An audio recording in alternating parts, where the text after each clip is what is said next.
Hi everyone, welcome back to the video. And इस video में हम लोग बहुत ही ज़्यादा इंपॉर्टेंट टॉपिक को डिस्कस करेंगे which is about cold war. Cold war जो है हिस्ट्री का बहुत इंपॉर्टेंट टॉपिक है और इंडियन पॉलिटी में भी आ जाता है ये टॉपिक। एंड अगर आप किसी भी कॉम्पिटिटिव एग्ज़ाम की तैयारी कर रहे हैं लाइक यूपीएससी, बीपीएससी या किसी भी other state service public commission की, तो ये टॉपिक बहुत ही ज़्यादा इम्पॉर्टेंट है, कोल्ड वॉर। और अगर आपके पास 11th और 12th में भी इंडियन पॉलिटिक्स है तो उसमें भी ये टॉपिक बहुत इम्पॉर्टेंट रोल प्ले करता है। So let's discuss the topic. देखिए, कोल्ड वॉर जो है इसमें कोई भी खून खराबा नहीं हुआ था, किसी की जान नहीं गई थी।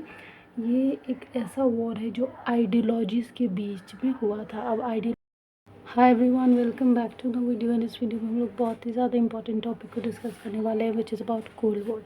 देखिए, कोल्ड वॉर एक ऐसा वॉर था जिसमें किसी भी इंसान की जान नहीं गई थी, कोई भी खून खराबा नहीं हुआ था। ये बेसिकली एक आइडियोलॉजी की वॉर थी, दो आइडियोलॉजीज़ के बीच में जो वॉर चल रही थी उसी से रिलेटेड कोल्ड वॉर हुआ था। वो दो आइडियोलॉजीज़ थी, कैपिटलिज्म जो कि यूएसए की आइडियोलॉजी है और एक दूसरा था कम्युनिज्म जो कि रशिया की आइडियोलॉजी है। तो इन्हीं दोनों आइडियोलॉजी के बीच में ये वॉर हुआ था। सो कोल्ड वॉर लेट 1940 से लेकर अर्ली 1990s के बीच में हुआ। वेस्ट में यूएस थी, ईस्ट में सोवियत यूनियन। यूएस का जो आइडियोलॉजी था वो कैपिटलिज्म था और सोवियत यूनियन का कम्युनिज्म है, आपको बता दिया। क्यूबन मिसाइल क्राइसिस इसका कोल्ड वॉर का बहुत इम्पॉर्टेंट इवेंट माना जाता है, क्योंकि इसमें क्या हुआ था कि जो सोवियत यूनियन है ना, ये अपने कुछ ट्रूप्स रखवा देता है क्यूबा एक जगह है। तो यूएसए उससे ऑफेंड हो जाता है, वो कहता है कि ये गलत पॉलिसी है जो कि सोवियत यूनियन ने किया है।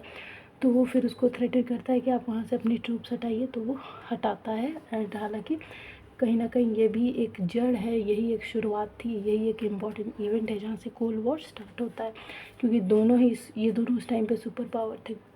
यूएस एंड सोवियत यूनियन दोनों ही अपने पावर को नहीं चाहेगा कि मैं सबसे बड़ा रहूँ, तो वही हाल था कि दोनों अपनी आइडियोलॉजीज़ में सबसे बड़ा सुपर पावर बनना चाहते थे और बाद में यूएस जीत भी जाता है।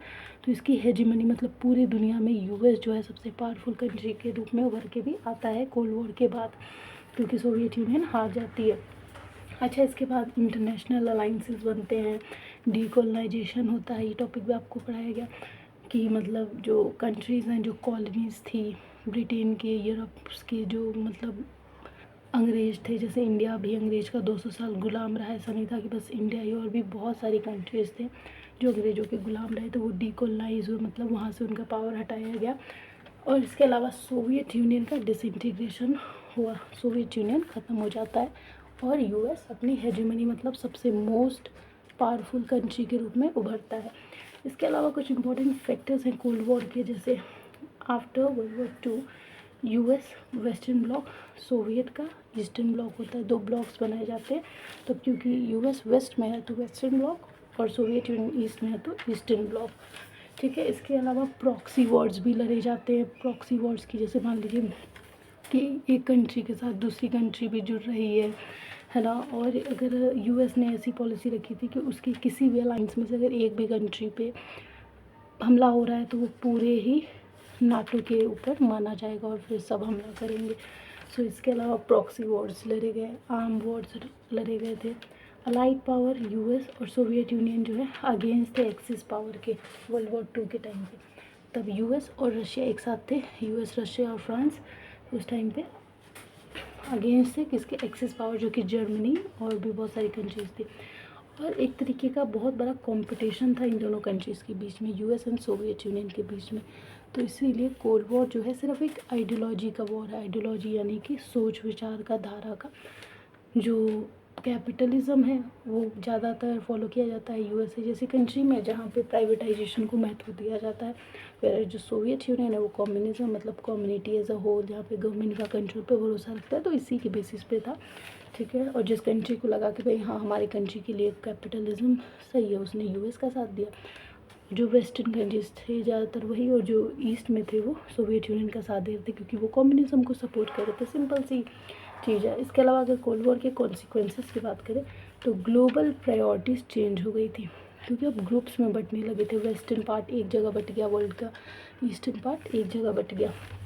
इसके अलावा एंड बाईपोलर वर्ल्ड ऑर्डर, क्योंकि कोल्ड वॉर के बाद जो सोवियत यूनियन है ये हार जाती है, तो बाईपोलर यानी कि दो सुपर पावर थी, यूएस एंड सोवियत यूनियन, लेकिन जब एक हार जाएगा तो बाईपोलर वर्ल्ड ख़त्म ही हो जाएगा ना।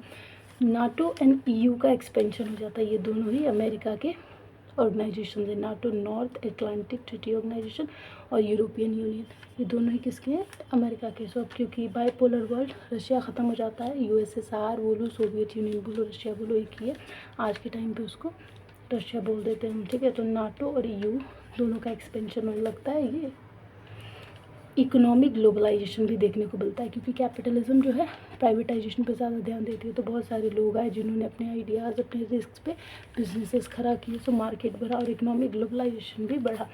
क्या कॉजेज़ थे जिसकी वजह से कोल्ड वॉर हुआ? तो देखिए, ideological differences, very important. Cold war ideological differences की वजह से हुआ था। बाइफर्केशन ऑफ जर्मनी, इसमें बहुत इंपॉर्टेंट रोल जर्मनी का भी माना जाता है, क्योंकि यहाँ पे जर्मनी बाइफर्केट हो गया था। इसके अलावा disputes over eastern Europe, eastern पे सोवियत का राज हो गया था, तो यहाँ पे इससे रिलेटेड बहुत झगड़े वगैरह चल रहे थे, क्योंकि वेस्ट पे अमेरिका का राज था। डिस्प्यूट ओवर ईस्टर्न यूरोप में काफ़ी डिस्टर्बेंसेस हो गई थी, तो वहाँ पे अपना ही चल रहा था, इधर कोल्ड वॉर चल रहा है, उससे जो ईस्टर्न यूरोप है बहुत ज़्यादा अफेक्ट हो रहा था। Arm race and nuclear weapons, अच्छा ये ऐसा वॉर था जिसमें आर्म रेस और न्यूक्लियर वेपन्स का बहुत ज़्यादा इस्तेमाल देखने को, मतलब यहीं से शुरुआत हुई थी न्यूक्लियर वेपन्स की यूज़ की, आप कह सकते हैं, ठीक है। इसके अलावा मार्शल प्लान भी लाया गया। तो मार्शल प्लान क्या था?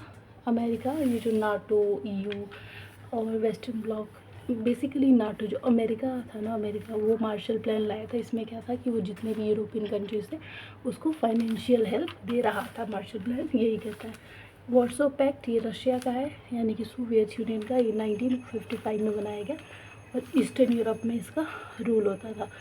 नाटो जो है 1949 में बनाया गया था, याद रखना, पहले नाटो बना था, तो उसी के रिस्पॉन्स में रशिया ने वार्सो पैक्ट बनाया। नाटो अमेरिका का है, वार्सो पैक्ट रशिया का है। सो नाटो 1945 में बना, 1949 में सॉरी, वार्सो पैक्ट 1955 में। सो यही नाटो की पॉलिसी थी कि अगर एक पे अटैक किया तो माना जाएगा कि सब पे अटैक हुआ और फिर सारी कंट्री मिलकर हमला करेंगे। और फिर अब क्योंकि अमेरिका ने अपना ऑर्गेनाइजेशन बनाया, सोवियत यूनियन ने अपना बनाया, उसके बाद यहाँ पे कोल्ड वॉर ख़त्म होता है लेट 1980s के टाइम से अर्ली 1990s तक। यूनिटी ब्रेक हो जाती है ईस्टर्न ब्लॉक के अंदर, इसीलिए रशिया हार जाता है। ईस्टर्न ब्लॉक में जो अपने ईस्टर्न यूरोप है उसमें तो लोगों की एकता ही नहीं है। जहाँ जैसे हमारे जब राजा वगैरह रूल करते थे तो क्या था, यही तो प्रॉब्लम थी ना कि हमारी कंट्री के बीच में यूनिटी नहीं थी, तभी तो बाहर से इतने पावरफुल लोग जो नहीं भी थे उन्होंने भी आके इंडिया पे रूल किया है ना। सो यूनिटी एक बहुत इंपॉर्टेंट रोल प्ले करती है कंट्री के अंदर। रशिया ईस्टर्न ब्लॉक के अंदर यूनिटी ख़त्म हो गई थी, तो उसके वो भी एक बहुत बड़ा कारण था कोल्ड वॉर के ख़त्म होने का और रशिया के भी ख़त्म होने का। ये नहीं था कि सिर्फ कोल्ड वॉर ख़त्म हुआ था, कोल्ड वॉर के साथ साथ रशिया भी ख़त्म हुआ था।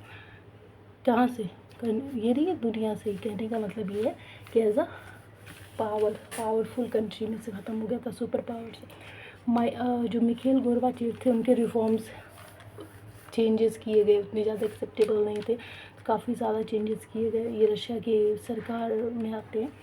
कोलैप्स ऑफ सोवियत यूनियन, यहाँ पे सोवियत यूनियन फाइनली कोलैप्स हो जाता है एज अ सुपर पावर। याद रखिए, कोलैप्स का मैं कह रही हूँ, लेकिन as a super power collapse होता है, मतलब अब सिर्फ एक ही सुपर पावर बच जाती है, दैट इज़ यूएसए, अमेरिका।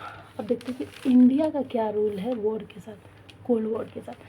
तो इंडिया नॉन अलाइन रहा था ना यूएस के साथ ना सोवियत यूनियन के साथ। हाँ, हालांकि इंडिया ने बाद में सोवियत यूनियन यानी कि रशिया के साथ ट्रीटी साइन की थी और तब से ही हमारे रिलेशन अच्छे हैं। रशिया भी हमारी मदद करता है आर्म्स वेपन से, लेकिन उस टाइम पे इंडिया ने किसी के साथ भी जुड़ने का ना फैसला किया था। तो सोवियत यूनियन ने स्ट्रेटेजिक टाइज बनाए इंडिया के साथ और यूएस के अमेरिका के बैलेंस थे, ठीक है। इसके अलावा इकोनॉमिक में मेनली लिबरलाइजेशन हुआ था 1991 में, ठीक है। फॉरेन पॉलिसी भी अब इंडिया डील करने लगा था। इससे पहले इंडिया इतना फॉरेन पॉलिसी से डील नहीं करता था, लेकिन अब फॉरेन पॉलिसी से भी डील करने लगा था। नॉन अलाइनमेंट बनाया था इंडिया ने, नाम non alignment movement, not active not passive, ना एक्टिव था ना पैसिव था, डायरेक्टली किसी के साथ नहीं था, ठीक है। हालांकि बाद में रशिया के साथ हमने स्ट्रेटेजिक टाइज बनाए थे। नॉन अलाइनमेंट में एक्सपेंशन हुआ इंडिया का as a world power So this was all about Cold War, its factors, consequences, causes, how it ends और इंडिया का क्या रिलेशन था. ठीक है. सो आई होप आपको समझ में आया होगा. अच्छा लगेगा तो शेयर एंड थैंक यू.